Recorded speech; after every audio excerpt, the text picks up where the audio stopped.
சிந்து பைரவி பிரமு ஆறுமுகத்தை ரொம்ப மாடலாகவும் ஸ்டைலாகவும் மாற்றணுன்றதுக்காக அன்னபூரணி எல்லாமே ட்ரெஸ் எல்லாம் எடுத்துகிட்டு வராங்க, கூலிங் கிளாஸ் எல்லாம் எடுத்துகிட்டு வராங்க. இப்படி தான் ரெடி ஆகணும். அம்மா அவளுக்கெல்லாம் இது பிடிக்க மாட்டே, இந்த காலத்தில் இருக்கிற பொண்ணுங்களுக்கு இது பிடிக்கும். அம்மா நான் சொல்கிறேன் இல்லை இதை சைடான்றாங்க.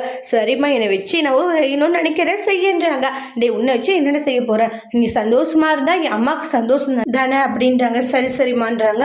அதுக்கப்புறமா ஆறுமுகம் பார்த்தீங்கன்னா ரொம்ப ஸ்டைலாக வந்து டிஷர்ட்டு, அதுக்கப்புறமா பேண்ட்டு ஷர்ட்டு இது மாதிரி எல்லாம் போட்டுக்கிட்டு இருக்காங்க.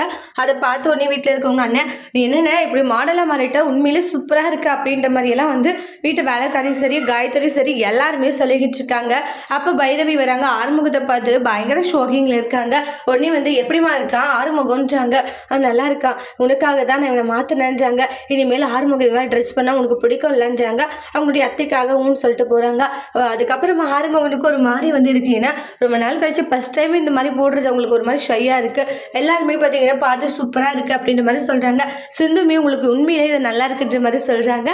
ஆறுமுகத்துக்குமே அது ரொம்பவே ஹாப்பியாக இருக்குது. அதோட இந்த பிரமுக முடிச்சிருக்காங்க. தேங்க்யூ.